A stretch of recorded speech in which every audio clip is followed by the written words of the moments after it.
I'm Gus Nakada. I'm the Associate Director of Post-Secondary Programs. So I'm going to let Bridget and Olivia go ahead and take over. So hi, everybody. If you don't know me, I'm Olivia. I'm the Post-Secondary Program Coordinator. And I am Bridget. I am a college success advisor, and I work primarily with first and second year college students. This is now an Introduction to Medical School presentation. Like I said, we're going to be going over, the quick facts of what you need to know to kind of start that process and start that search. So again, please write down any questions that you have. All right, and then Bridget's going to start us off on the first slide. Awesome. Thank you, Olivia. So we wanted to just give you a couple of terms that we found are pretty important to just know now, because they're going to be very repetitive through your time applying for medical school. So the first one is as abbreviated, the AAMC, which stands for the Association of American Medical Colleges. It serves and leads the academic medicine community to improve all health of all, not-for-profit association dedicated to transforming healthcare. The next term is the AMCAS. It's the American Medical College Application Service. Primarily, this is where you're going to get the most familiar with, because this is where your applications are processed, and it's like where you start off in the beginning when you're applying for med school. Then the next two terms are a primary application and the secondary application. They go hand in hand. The primary application is defined as each medical school will require two applications, the primary application and the secondary application. Both applications must be done sequentially, meaning you must file the primary before filing the secondary. So this is where you start. Olivia made a great point to say kind of it's like the first round of it all. And then once you get selected, you'll move on to the secondary application, and usually a program will select you, and then you'll be invited to continue the application through those programs that you applied to. And that's the secondary application. Mm-hmm. So like how Bridget mentioned, primary applications, your first round, you're submitting all of your information, transcripts, things like that. So secondary application, after they do that cursory review, then you may be invited to continue on with the application. If you're not invited on, that means the application process for that school is done for you. Okay, so just making sure that you know those distinctions.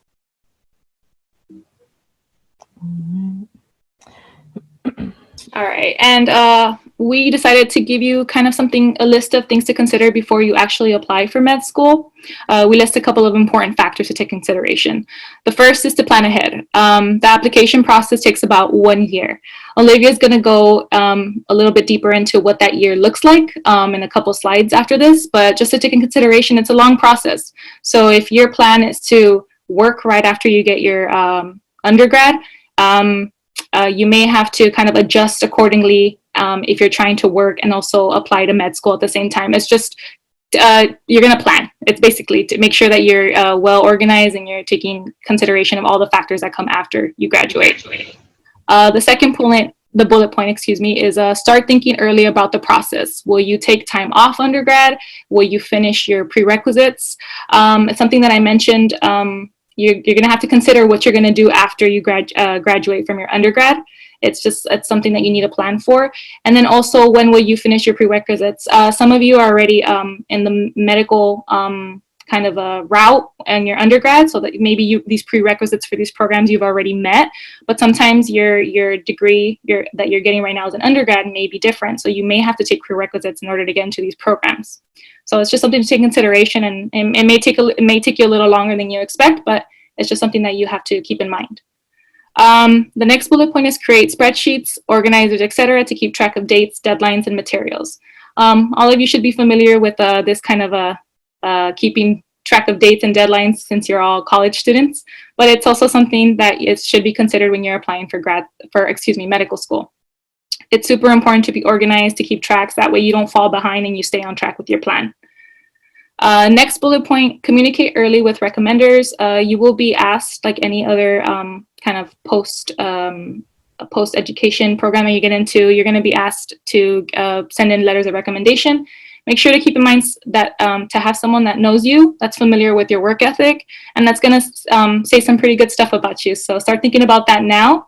The earlier the better, and the more familiar you get with that person and they know you as an overall person, it's going to be better and it's going to look better for your recommendation. Next bullet point, attend admission presentations and panels. It's important to be informed to the program that you're going to get into. So if you are familiar, you like a program right now, take advantage of those presentations and panels that they have. It's good to get familiar and just know what you're going to get into. Prepare for the MCAT is the next bullet point. We'll talk a little bit more about what's expected of the MCAT and then in a couple of slides after this, just so you know what's expected in that. And most importantly, save money. Just like anything, it's very expensive.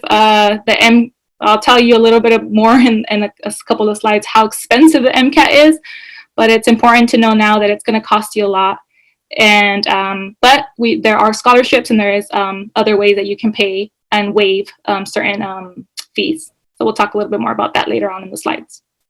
I think the biggest part before applying is the planning and the organizing.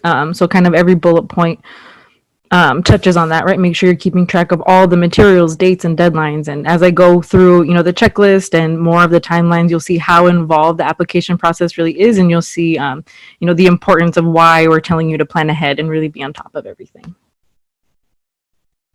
All right, so this is an example, a graphic example of the medical school admissions timeline, right? So like we said, it's about a year, sometimes a little bit longer, depending on how far in advance you start studying and preparing for the MCAT and for your application cycle. So you can see the purple is the ideal time for these tasks to take place, and the gray is, still possible, but you may have missed some important deadlines. So taking the MCAT takes up a big chunk of before your actual planning begins and the application begins. You want to make sure that you're taking the MCAT the latest May of the application year. It's really important that you stick to that deadline because the applications actually open up in June for that big portal that we talked about where the majority of the schools will be accepting applications. So that's really important. Primary applications, again, you see the purple, the ideal timeline where you'll be filing your applications between that May into the early summer.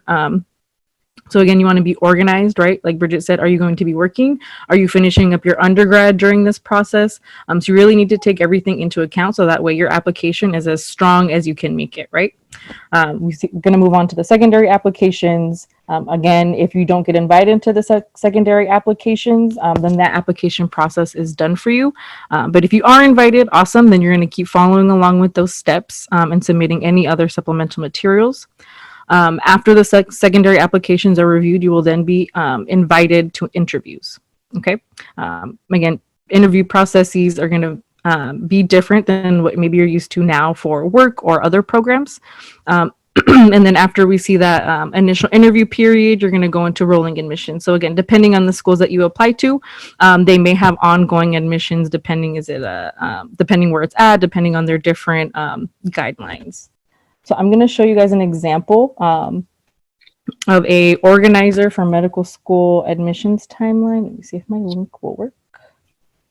There we go. So I just pulled this offline, just an example, so you can see how involved the process is, right? So you can see it breaks it down into months, right? So if we go April, May, June, July, you can see everything that's required of you month by month. So I'm not going to go through all of the bullets, but I just wanted to pull it up to show you that, like we said, there's a lot of pieces into the med school application process. And it's really important that you talk to people, that you ask questions. This is a great first step, right? Attending this webinar. So again, I'm just going to scroll through quickly so you can see that it is a very involved process. It's very different than applying to your undergrad. It's very different than applying to a general master's program. All right, let me pull back this. There we go. All right, so then we're going to move on to talking about the MCAT. Yeah, thank you, Olivia. So the MCAT, so what does that stand for? It stands for the Medical College Admissions Test. This is required for all programs when you're trying to get into the medical school. Just so you know, it's divided into 4 separate sections. A lot of the times you think a lot of the information, questions, are going to be about biology, about chemistry, but it also includes questions about psychological components, social components, and also critical and reasoning skills that are going to be tested. Overall, sections are usually graded in a point value, and the scores are anywhere between 118 to 132 points. we pulled up an average score. It's usually 125 points per section or a total of 500. Some other things to take into consideration and know about the MCAT is that the price range to take the exam is anywhere between $315 to $370. Now, the flat rate of the exam itself is $315. However, there are some add-ons that could be added on when your exam is being scored, and some programs do ask for these quote-unquote add-ons. So that's something to take into consideration and look into before when you're looking at programs. The exam is only given via computer. The test is offered year-round. So as Olivia has said, it's a year-long process. So make sure that you're planning around I know it's really hard because looking at a year into the future is very difficult as it is, but it's something to take in consideration to kind of plan for when you want to take the test. You're allowed 3 retakes per year, and in your total overall lifetime, you're allowed 7 tries to take this exam. We hope you don't have to ever take it more than once because it's very expensive, but that's also something to take in consideration. The length of the exam is about 7 hours and 30 minutes. It's a very lengthy exam with 230 questions. So that's something to also take in consideration when you are taking the MCAT. Here we've listed some studying practices and tips that you should take when you take the MCAT. I'm going to try to go through them as quickly as possible due to the time that we have, and we want to make sure that we get to all of our panelists. So the first one is find your baseline score, meaning find your average and making sure you're kind of setting goals for yourself to make sure that you're beating the average that you're scoring or getting to the score that you want to get to or want to achieve. Number 2, don't sacrifice practice over content review, meaning, yes, it's important to review all the material and try to get as much as information, retain as much information as you can, but make sure that you're practicing and you're kind of building, like number 4 says, stamina, making sure that you're building that practice, the skills, the little tips that you know, and you're just getting better at your practicing skills. Focus on the accuracy. 4, build stamina. 5, take full-length practice exams. As I said earlier, the exam is about 7 hours and 30 minutes. It's very lengthy, so make sure that you are practicing that full length of the exam because maybe 2 hours in, you realize this is not for me, or maybe, hey, this way of me taking this exam isn't good for me. I have to develop a new way of taking it. It's just something that you need to practice because it is very lengthy. Number 6, simulate real testing conditions as best as possible. We know it's hard, especially I think right now we're learning that it's hard to get quiet spaces at home. So try to simulate that area for you, whether you're at home, whether you're at a library, when we can do that. Yeah, just make sure that you're kind of getting that best scenario closest to that test setting, especially for 7.5 hours. Practice dealing with distractions. Make sure that your phone's away. Make sure that you don't have the internet access with you at that time when you're taking pre-tests, and make sure you don't have the TV on, things like that aren't going to be realistic situations when you're taking the exam. Manage stress. We understand that just like anything this overwhelming, it can be stressful, so make sure that you have resources if you ever do feel stressed or overwhelmed, and making sure that you're taking breaks when you need to, and try not to overwhelm yourself. Evaluate your work, and then finally review even the questions that you got right. Review all questions, of course, but even if you get them right, how did you get that question right?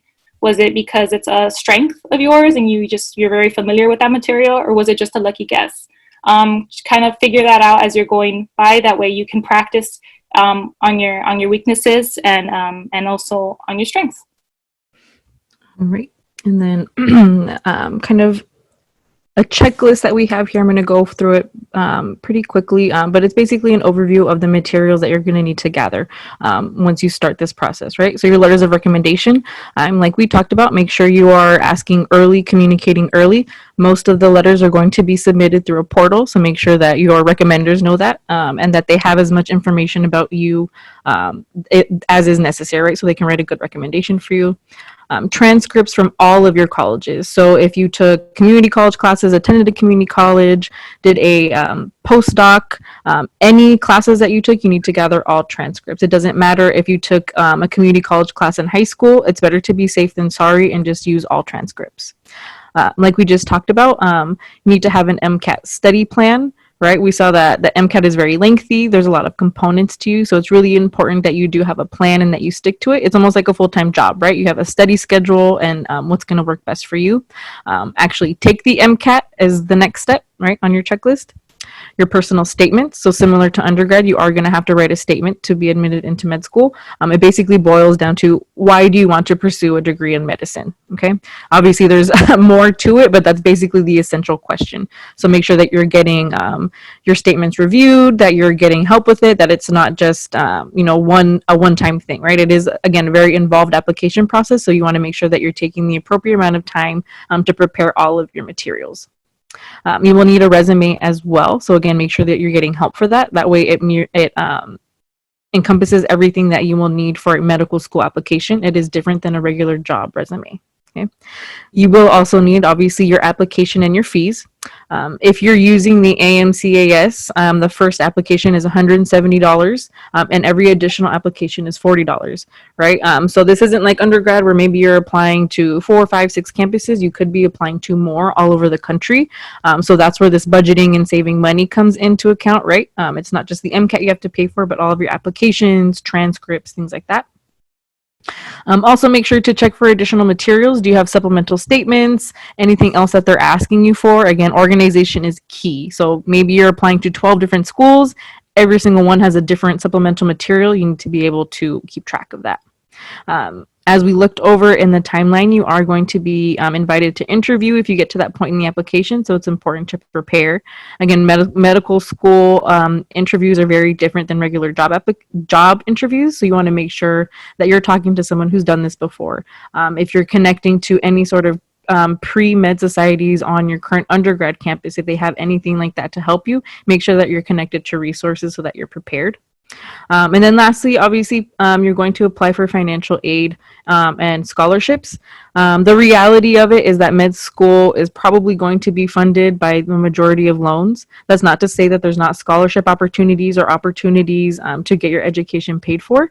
It is limited and it is very difficult, but if there is a will, there's a way, right? So you want to make sure that if that's something that you're really focused on, that you start early looking at what those opportunities are.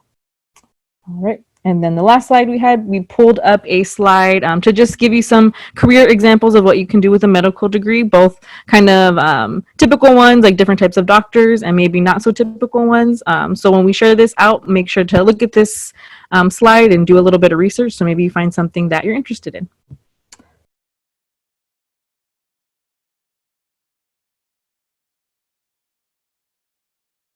I'm an OBGYN. My roadmap to where I, am today. So I did my undergrad studies with a degree in accounting and minors in biology and chemistry. And I ended up, I applied to Loma Linda University and that I got accepted. And then from there I did my residency at the University of Southern California, so at USC, where I was recruited during residency to come in and join the department. And in that time, I became a program director and then became the chief of OBGYN for several years, and then transitioned out 18 months ago to join Kaiser. So I've gone from academics and had a full scope academic career. I was heavily involved in many projects and leadership roles, worked with medical students, residents obviously, and then transitioned into a big organization like Kaiser. So in terms of roadmap, and I've been listening to kind of some of the advice that's been given in terms of the MCAT and what is necessary to kind of have a career in this field, is I do appreciate that we talked about the opportunities and how often, like the MCAT and how to take the MCAT. As having had a career of scouring through medical student application forms and sort of deciding who kind of comes and goes into at least University of Southern California, one of the things that I have to be really, honest about, grades matter. Grades get you in the door. I cannot stress that enough. And we can talk about all these esoteric things and you know, all these extracurricular CV padding things, which are necessary. They're necessary, but you have to have the grades. The grades get you into the conference room, if you will, right? We determine who stays in based on their grades.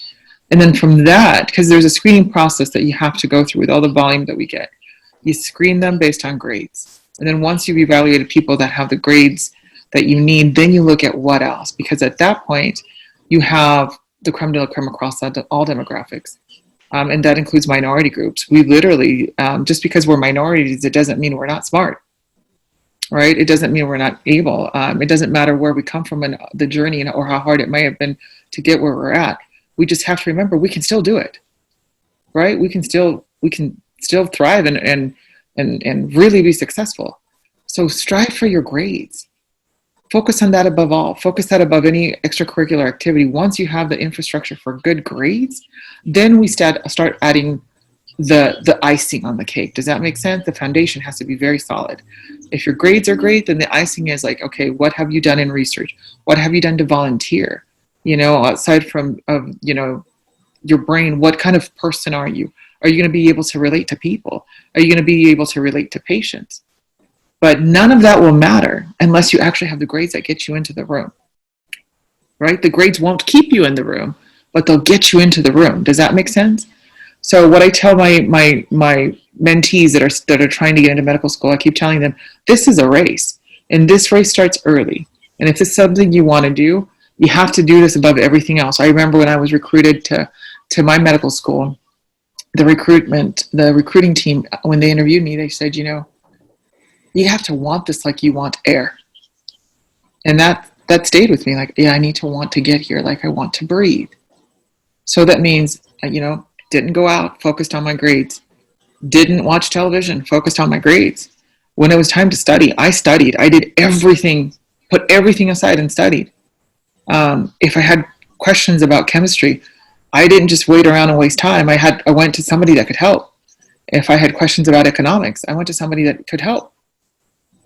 You just didn't sit around and wait for like, oh, I'll figure it out sometime. No, you can't. Because I want this as much as I want my next breath. Because I can tell you the competition is stiff. And whatever it takes, if you have a difficulty taking, you know, standardized tests, then find a way there's places that will offer help that will get you prepared for things. You got to do it. You got to do it. Whatever it takes, you have to do it. If it means working during the summer, if it means working an extra job here and there to pay for these opportunities, you have to do it. There's just nothing else. And you know, things become secondary. Because once you get to medical school, I can tell you that is a life, you know, I'll have my colleagues, you know, join in, but that's what it becomes. It's a not even a survival of the smartest. It's survival of the fittest. The people with the will, the determination to put in the time, to put in the hours, to do what is necessary. That's how you become, you know, that's how you get here. Like everybody has been talking recently, sadly, about the Mamba mentality. That's it. That's it. It's the Mamba mentality. Period. You know, and if you want like a iconic figure to kind of review what it's like to have discipline, I guess Kobe Bryant would be one. Medicine is no different. It's no different. You got to you got to get up early. You got to practice. If that means, you know, studying, if you got to bet the crack of dawn to do it, you got to do it. Hi, I'm Onyera. I'm a professor at the University of California, Los Angeles. I'm a professor of epidemiology in the School of Public Health, which is one of the professional schools that you have at UCLA, typically. It's where folks who want to do, you know, population health as against individual health, seeing individual patients versus seeing communities as your population that you want to treat. So that's where I work. I work in the School of Public Health. I'm also a professor in the Department of Statistics in a college. So I do statistics. Part of the reason why I do that, talking about how I came to all of this, is that, you know, I started off in medicine. I actually trained in Africa. And I started off in pediatrics, and then I moved on to public health, and I moved to Europe. and I did preventive medicine and public health training there. I got really interested in the beyond the typical things done by, say, public health physicians. I got very interested in how they actually study and know what causes problems in communities. How do you understand disease? How do you locate the causes of disease, the consequences of those causes, the consequences of disease, and how you might actually reduce them? So that actually took me further. I went ahead to do various graduate trainings, a little bit too much, I must say. I ended up having multiple doctorates in the process. So I trained in health services research, which is a study of how hospitals and health policy, how you make health policy, how hospitals function, and how hospitals. And then I went ahead. I also did global health studies. I did environmental epidemiology, which is how you study how environmental exposures like air pollution, toxins, chemicals, and stuff in the community or in the environment might actually impact health. And I did that at Cambridge, and then I went on and I did epidemiology full blown and statistics. I did these things because I was very hungry, just like the other doctor talked about, Jenny talked about. You really have to be hungry. You really want to care about this. I had wonderful role models when I was in med school who would tell you that, you really, really want this more than anyone else wants it. And that was what it was. Some of them was driven. I keep telling people every day, some of the smartest human beings I've ever worked with, I've ever seen, were the ones I met in med school up till today. And this is coming from someone as a professor where I work with a lot of folks from the medical school, from in engineering, computer science. I work with all these other people because of my training and my research interests. And yet I marvel at the excellence of the kinds of people I met in med school. They were so driven. They were so on task. They cared. They had a heart. So going to the medical profession is something really important. It's something you would really care about. You don't do it for the money. You do it because you really care, because you really want to make a change, make a difference. So in my work, that means, beyond just working with, say, departments of public health, local departments of public health, like the LA County Department of Public Health, working with health agencies, working with the medical school, in trying to understand outbreaks like we have now, COVID-19, and preventing these things, modeling them, understanding what we should do and shouldn't do, understanding household transmissions, all those other things. In addition to that, we actually do a lot of training. So we train the next generation of both academic and professional folks. Academic in the sense, those who want to just do research, nothing more. We just want to focus in doing high-level research that informs the sort of things you would read in New England Journal, the Journal of the American Medical Association, you name it, those kinds of research. But we're also trained professionals, the people who sort of run the local health departments. Like now that you have an outbreak like the COVID-19 pandemic, it's the local health department that has some legal and formal roles in sort of quarantines and sort of policies and how you actually deal with issues. The folks that work in those departments, we train them as well. We train most of the ones that work on the LA Department of Public Health. And of course, we have people who are interested in pre-med, and we also train the residents who want to get the additional training in public health, in epidemiology, in advanced research, those who are doing their fellowship. So as such, I've been involved in education in a very important way. Actually, multiple important ways. One is that I've been the chair of the committee that is responsible for all the establishment of all the new graduate programs for the entire University of California system. So many folks on the outside might not understand the University of California, which has 10 campuses, including UCLA, Berkeley, UNAM, San Diego, that for their graduate programs, they actually go through one system in deciding what gets set up, the quality, the standards, everything. So I used to chair this, in charge of doing this, and some of the things we did, would entail finding out the standards for admission, the standards of what will count, the standards for awarding the degree, trying to find out what it is you should study when you go into school, when you go into a residency program, when you go into medical school. And the other thing I've been deeply involved with is in the training of those who are interested in, when you go into medical school, there are special programs that have joined MD PhD programs. And we have these programs where some of the most driven of you might qualify for this. And I've seen that over the years where you simultaneously get admitted into a medical school and into a PhD program. And this PhD could be any one of the articulated ones that we have there. It could be in epidemiology, it could be in something like biology, bioengineering, you name it.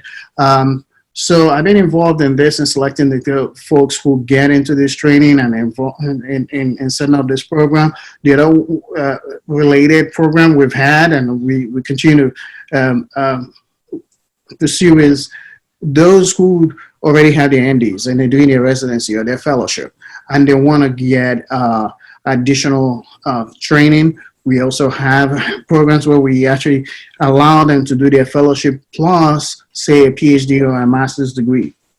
That gives them something beyond just the professional training and gets them all to that high level research skill sets that you would need if you were ever going to be the one who's going to be called upon by the director of WHO to help them with an outbreak, for example. So I'll stop here for now, and I'm happy to talk about some more details later. Great, thank you. So you both talked about having a plan and being hungry and in order to really thrive in the medical field. So we can start with Dr. Hake. Was this always your plan A? Did you know from maybe whether when you were a little girl or when you were in high school, was your plan always to pursue medicine and achieve a career in medicine? Or did it kind of just develop as you were in college, as you were, taking undergrad courses? So for me, I come from a family of physicians, and so it was kind of like the pervasive thing in our family, kind of the thing we just sort of did. For me, what was very clear was that I was always going to go to graduate school, and so that was always the goal, to get to graduate school. So I sort of navigated my career, and I remember, I can be honest with you, early on, with kind of being a very kind of disciplined kid and knowing that this is what I wanted to do. I wanted to get into grad school and sort of looking for the mentorship, trying to figure out what it would take to get there. So did I know I was ultimately going to do medicine? I was always kind of like the end goal, but more than anything, I knew that college, that 4 years wasn't the end. It was not an option for me to go to college. It was, you have to go. And in my mind, I made it sure that it was not the end goal, was just to finish college.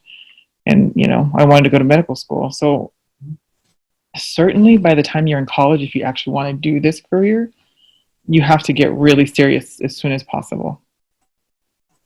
I mean, and like, thank you. Go ahead. No, sorry, go continue. Because like I said, this is one of those careers that it's more challenging to do as sort of a second or third career. It's easier to sort of have an idea that you're going to, focus on education early on and not limit yourself. You don't have to end up doing medicine. You can go to law school, you can get a graduate degree and do something else, but you should always have the mindset that you're going to make sure that you prevent any barrier that keeps you from having opportunities. And that's one of the things. I apologize. You're going to hear some little over-aggressive puppies, but that was the thing for me. I never knew that that's exactly what I wanted, like end goal, but the end goal was graduate school. And I knew that the possibility of medicine was like there, just because that was the grooming, if you will. So I made sure that door was always open for me. Great, thank you. It wasn't easy. I'm not going to say it's an easy journey. It's not, but it was. If you enjoy it, it's not. It's not a burden. Right. Not a burden. If you enjoy it, you just do it. If that's if you enjoy learning and enjoy being part of a group of people that is like-minded, that wants to learn and wants to explore science, it's fun, you know. Got it. Thank you. Dr. Ross, same question. Did you always know you wanted to pursue a career in medicine, or is it something that kind of just developed over time? I knew. I've always wanted to be a doctor. I actually don't recall ever wanting to be anything else. And that was strange because I was, and I'm still the only one who pursued that path in my family. Everyone else is a lawyer or a banker, or an engineer. And I always wanted, I remember my dad saying to me, "You sure you want to do this? You're so good at math and stuff. Imagine what you could do with all that stuff. You really want to go waste it in med school?" No, I always wanted, I love the caring part of it. I love the idea of being able to interact with people and deal with the folks in their most vulnerable moments and be useful to them. What I didn't know, though, was that I was going to end up in public health. That actually developed along the way. It was sort of, I would say, midway through med school, it became clear to me that I was gravitating towards pediatric surgery or public health. And I actually went into pediatrics, and from there moved on to public health.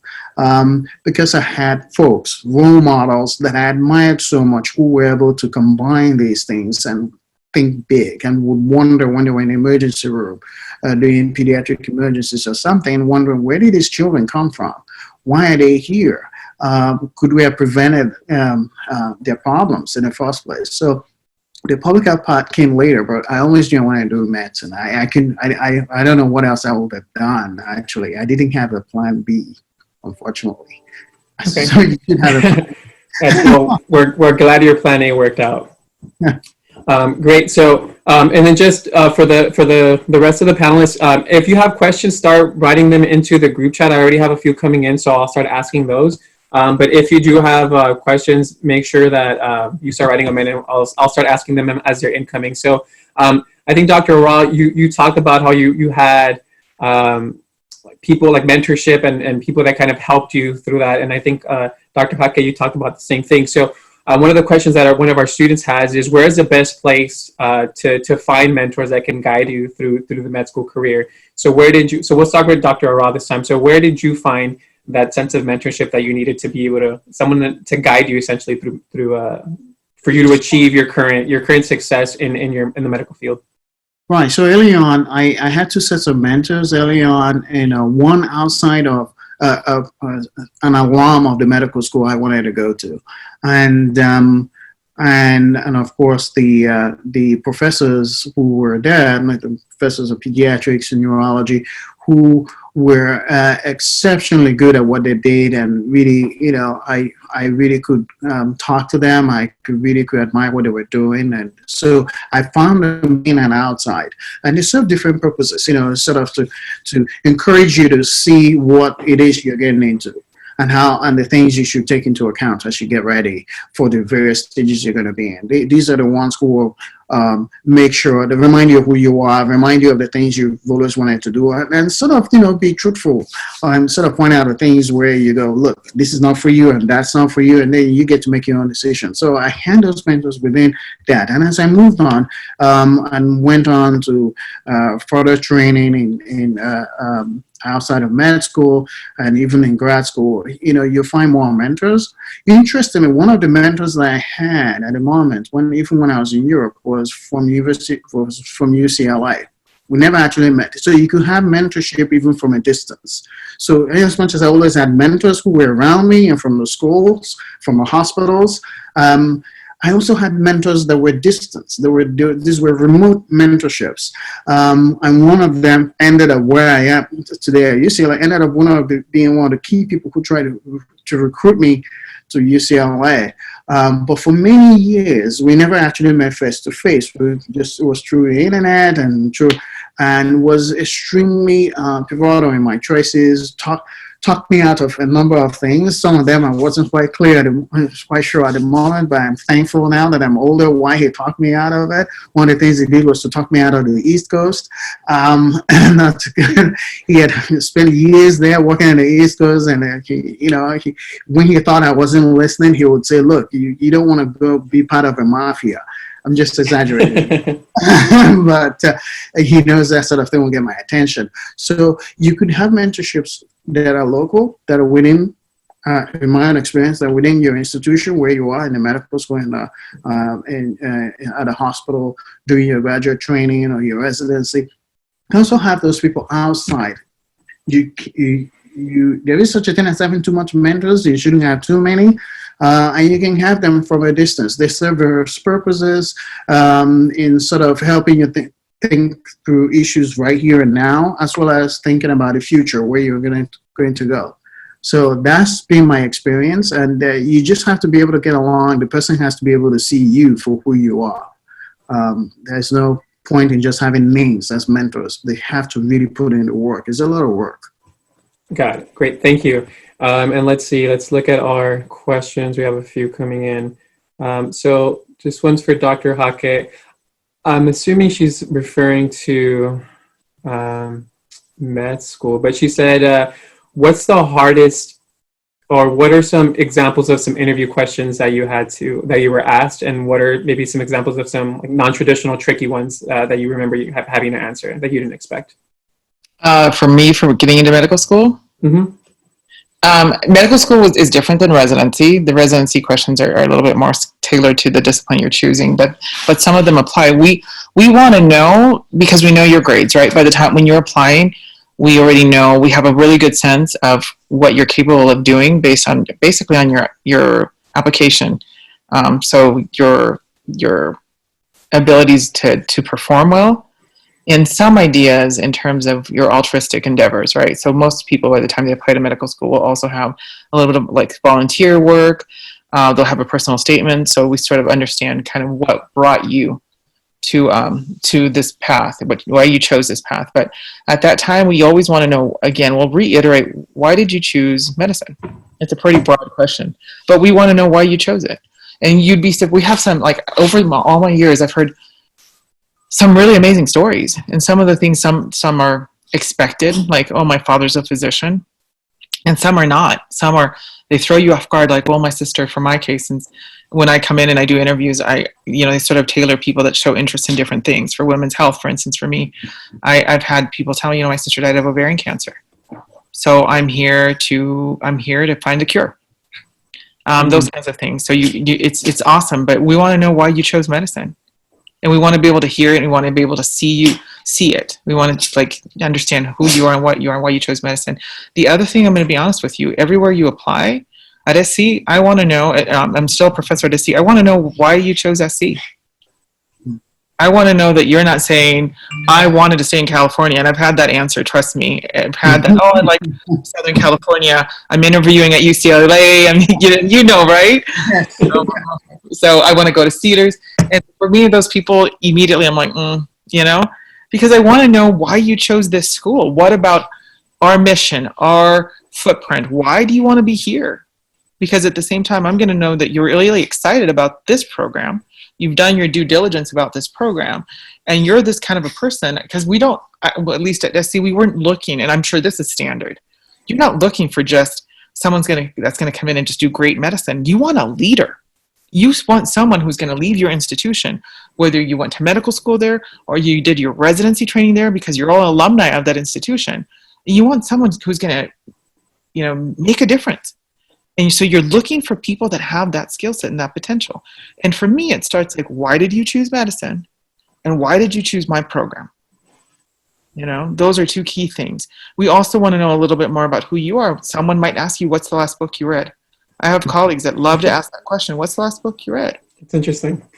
And we've had some really good, like across the board, I've read this, I've read that. One of the most interesting answers that I got once was, one of our applicants was married, and he married someone who had a child. And he said, I read a book about family and family dynamics in a blended family. And we were thrown away, because to me, that also shows discipline, right? That shows someone who's dedicated, someone who wants to be the best. So this individual was reading about how to be a great father in a blended family. And we were like, oh, top, just from that answer. right? So we want to know more about you and how we understand that as well as like, how human are you? As well ask you, hey, some people ask, what's the last book you read? How do you take feedback? You know, I've honestly, I'm not kidding, and this is kind of interesting. I've actually had one of the questions on the interview trail a couple of years ago, back east, to be honest with you. They were asking, because the academic community is small, and we all talk about kind of how this year's been and how are the applicants, what are the applicant pool like. We, one of the questions was I'm not, you know, was what's your spirit animal? What's your spirit animal? Like, you're trying to identify what do you identify with? Are you a tiger? Are you a mouse? And why? You know, I you know, once I heard that, I started to think, well, what is my spirit animal? How would I answer that question? But something random can throw you off like that. How do you tell me the most difficult situation you have ever encountered? What's the most difficult situation you ever encountered where you weren't pleased, where you had a disagreement with someone? How did you navigate a disagreement? What's been the most difficult experience in your life to date? And we ask those questions because sometimes medicine can be challenging, not just the rigors of the academics, but the life experiences that you're encountering and the information that people share with you. And sometimes it's, you know, awesome. Like I'm an OBGYN, right? So I do gynecology, so I deal with women, and I do surgeries on women's pelvic anatomy parts, but I also deliver babies. And so sometimes that's awesome. 80% of the time, it's such a blessing. And I walk away, you know, going, oh, thank you for this opportunity. And sometimes I'm like, oh, it's some of the most difficult and saddest experience because you live with life and death. And it's not uncommon for us, at least for me, sometimes I walk away. It's not, you know, we're not super, you know, what do you call it? Superpower people. What do you call it? Superheroes, superhuman. Superheroes. Yeah, you can tell. Yeah, we're not superheroes, right? I always tell my patients, yeah, you can be a superwoman, but you're not a superhero, right? So we can be superwomen, supermen, but we're not superheroes. So sometimes you see things and you walk away and you find the closest room where you can just sit down and you can just cry because things are very difficult. They can really be really sad. You know, I can tell you terrible stories, but you walk away and you want to know, the applicant, what have they navigated in life thus far? Are you going to be okay to handle telling someone, well, your dad just died? Oh, your mom just died, or I'm sorry, you know, this patient didn't make it. Or I'm sorry, I can't find a cure for your disease. And you're seeing that today on television with people that come and talk about their experiences dealing with COVID patients where they're desperate to try to take care of people and there's no resolution. And how do you go home and come back the next day and do it again? So we ask questions that sort of give us an idea of how resilient you are, how you can get up and do it again the next day, even though your back is broken, your heart is broken. Can you do it? Will you do it? Because that's what it takes. So those are some of the questions we ask. Start thinking about what your spirit animal is. The most random question. That's great. But yeah, those curveballs, I think, is, you know, something that you can't really study for. You kind of just have to, you know, roll with the punches. So that's great insight. All right, so let's go through some of our questions. I have so actually you kind of touched on it a little bit, Dr. Jaque. So we'll ask Dr. Arat, what are some of the, obviously you both seem very passionate about the work that you do, and I think that's amazing, that's commendable. So what are, and obviously I think, you know, just being in medicine is just like any other job where you're not going to necessarily love every aspect of your job. So what are some of the things or what would you say is the thing that you least like about your profession or about your job?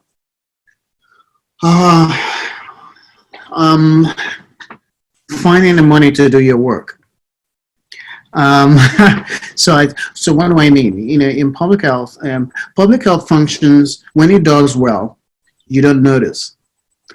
So a lot of the successes of public health with, you know, public health is about how we as a society try to find the causes of disease and ill health and distributions of those things and remove them and prevent them from becoming problems in the first place. So when we remove those problems, they don't become problems, you don't notice, and therefore you're not grateful. So you don't give money. Anyway, but to do a lot of what we do, we need to get money. We need to convince the government. We need to convince agencies. We need to convince, you know, these days, convincing deans, you know, begging dean of medicine, you know, to allocate resources to certain areas. We have to look for money. to investigate. We do a lot of investigating in public health, a lot of in epidemiology. Try to understand what's going on. Collecting data, understanding things, analyzing them. To do all that, they all cost money. These things cost lots of money, and people don't just give you the money. They make you work for it. They make you justify why you have to do it. They make you write things over that you feel like you're signing over an arm and a leg to them just to get it. And then sometimes when they say, okay, you get the chance to do this study, we're going to cut the budget by half, but you still get to do everything you said you were going to do. That part I don't like. It's called, just, getting money to do your work. Yes, if I could live without it, I would. All right, great. Thank you. This one's for, let's see, for Dr. Hackett. So during your, most of the panelists that we have are in their undergrad. So during your undergrad, did you get, what kind of volunteer work or what kind of involvement did you do to really get that hands-on experience to build your resume before applying to med school? So back in the day, and this now is mandatory, I volunteered, I signed up to volunteer in any hospital that would let me volunteer. And I'm from Washington State, so immediately I'm like, okay, I need to volunteer. It's mentioned before, you need to find mentorship in people that have already been where you're trying to go. So I went to the hospitals and offered, to sign up for volunteer services. That's a prerequisite now to have volunteer hours. So I suggest that you do that early. Try to get multiple experiences. Talk to your local physician too to see, hey, do you mind if I can shadow you? Some places will let you, some places may not, but it's worth asking, right? That's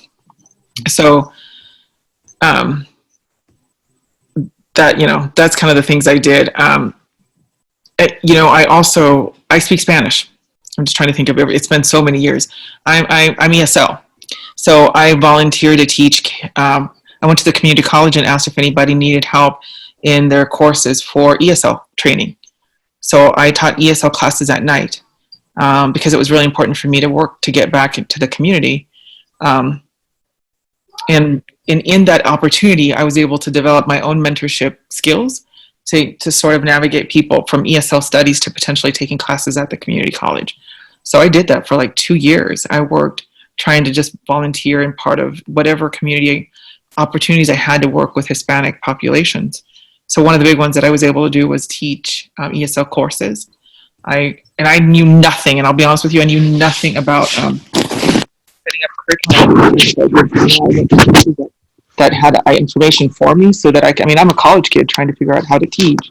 So I put together things and sort of did a needs assessment for the people that I was teaching and sort of so that I could understand their basic Spanish skills, because then it could help me understand how they would learn English. And then one of the things I did was sort of develop a program to navigate services available for the community. So like what is available, anything, if you need food services, if you need shelter services, how do you navigate the college entrance just for community college or for a trade? If you want to work on a trade, I was sort of like, I kind of became a liaison and worked on a pathway to get people from Washington State, from actually in the fields, working in the fields as migrant workers, how I can get people in to sort of come into school and develop, get an education and come out of the fields. The other thing too is one of the ways, again, having very zero knowledge. One of my cousins is a physical therapist. And so I knew that my students that worked in the fields, the migrant workers, had really bad back pain and posture from the way they would work for hours. And so I created a way that I could, with his help, talk about body mechanics, just simple things that I could give back. And so that's what I did. That was my extracurricular thing. But to be fair, that part of my extracurricular activity was what came from, that's a passion for me.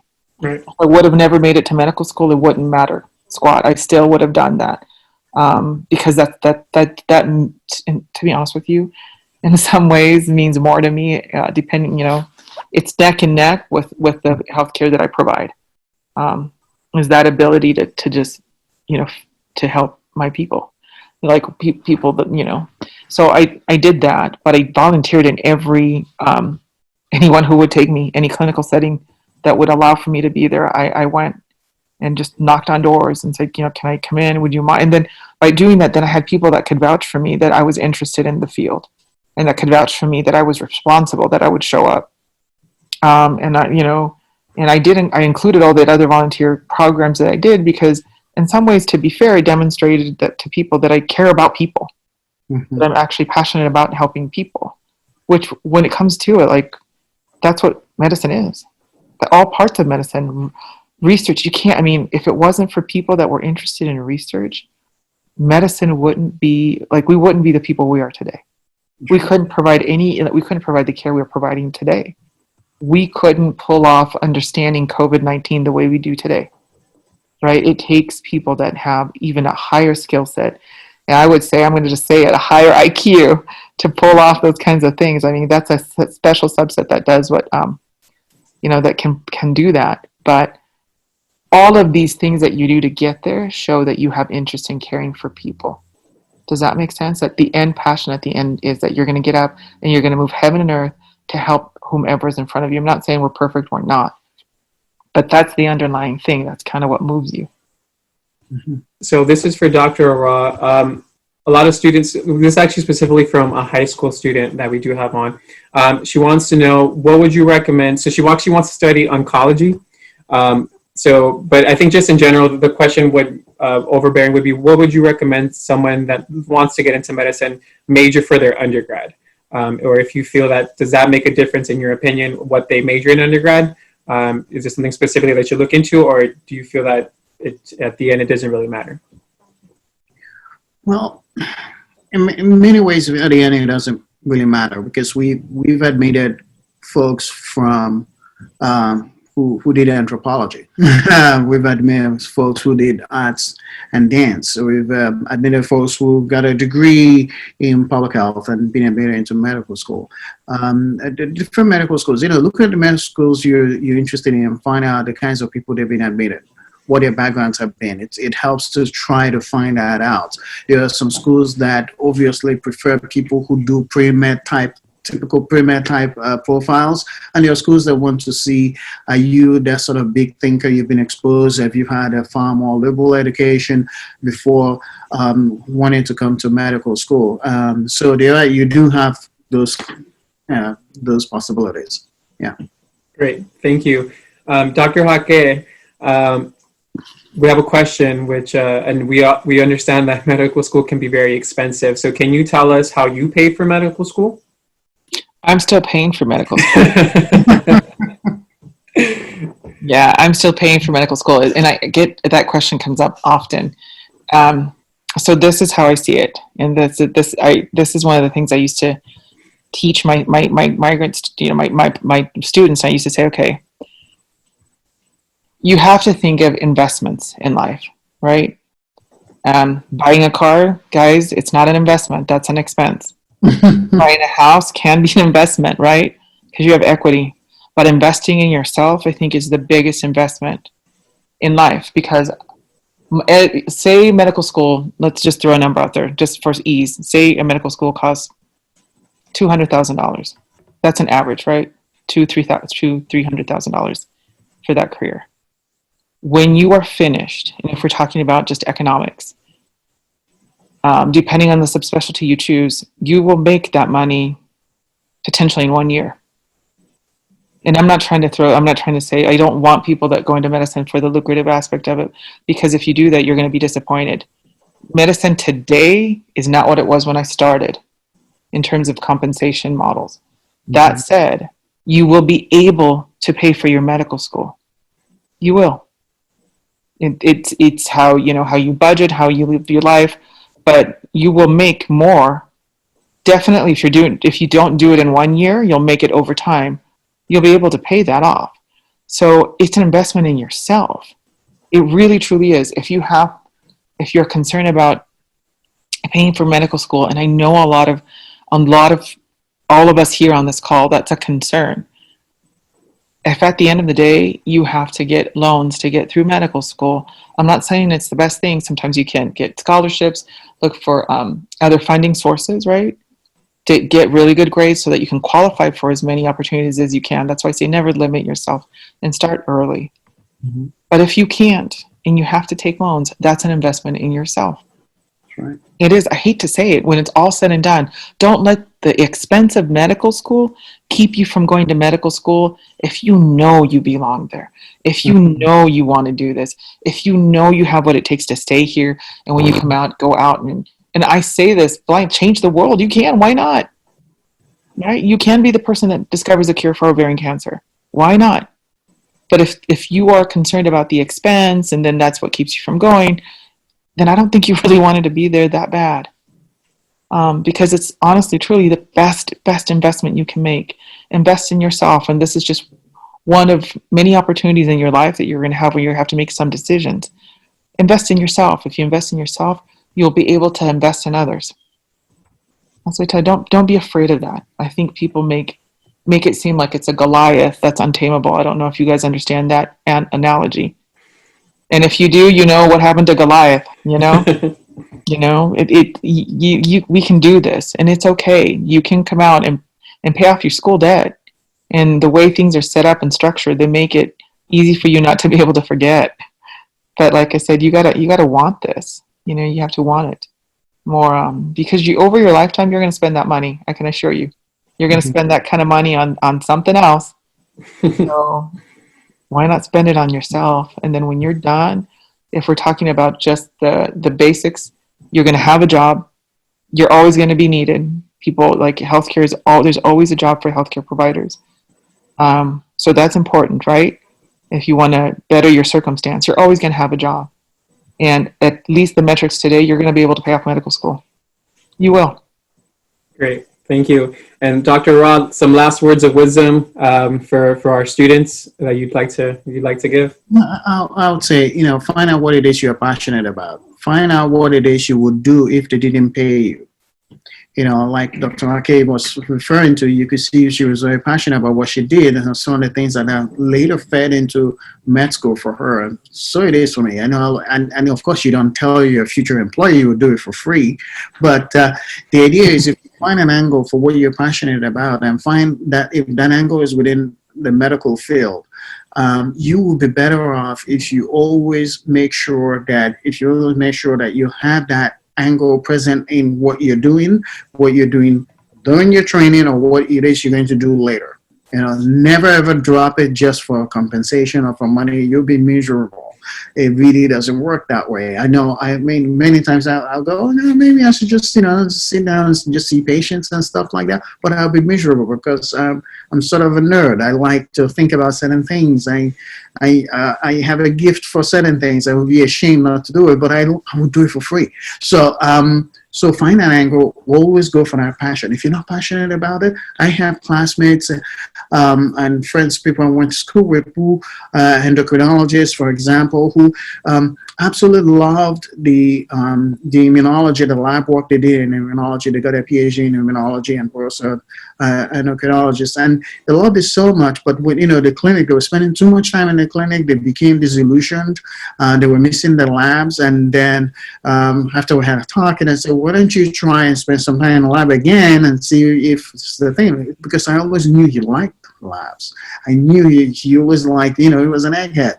And he went there and he felt so much better when he swapped it around and spent more time in the lab, less in the clinic. You can't deny who you are. Whatever you don't deny who you are. Some of you are asking, how do I combine a certain training and then say, in college, before I go to med school with, becoming a doctor? Why don't you think about some of the things you like? If you like, I don't know, anthropology, I keep mentioning it. Or you like computer science, so you like engineering or something. Why not go to engineering school first and then move on before you go to med school? Because you can always find an angle for that original training, which is a passion of yours. Assuming medicine is not that number one passion, but it's something you really want to do. I think it's important to find out who you are. And if it's not medical school, don't force it. You'll be miserable. I know too many doctors who went and walked away from it. I mean, I had one of my former trainees, the brother went through all the way, became an ER physician, and walked away from it all. It just made him miserable, he said. And so why would you spend all that time just to find out? He always knew, but he thought you would pull it off. You would, fake it and just don't do it. If it's not for you and you're not passionate about it, then find something that you're passionate about. You will be happier doing that, and you'll be far more successful doing that than just anything else anybody else tells you to do. Yep, I agree. Dr. Hake, last words of advice? Just like Dr. Aura said, I think that is the best advice, and it applies to, I think, anything you choose. If you have the opportunity to ask to be exposed to the environment you're sort of questioning, you have interest in, do it. Do it so that you know that what you've chosen to do it is what you actually want to do, whether it's medicine. If you're interested in, going to law school, talk to an attorney, see if you can shadow them and see what it's like to be that person. If you want to do accounting, talk to an accountant. That was my undergraduate degree, but I can tell you, I never wanted to be an accountant. And I knew that. But I also hung out with accountants, but believe me, I knew that wasn't for me. Take the moment to really figure out what you want to do. Time spent doing anything is time you're never going to get back. So sort of make the decision, choose wisely what you want to do. And if it's medicine, fantastic. Honestly, if it's medicine, would love to have any of you guys as colleagues someday, and happy to help off this conversation to talk to anybody or discuss this and further, what it takes to get here. It's it's what it works for me, and I can tell you, I love what I do. So I'm glad I chose medicine. Thank you all so much for your time. We can't thank you enough. All right. Thank you.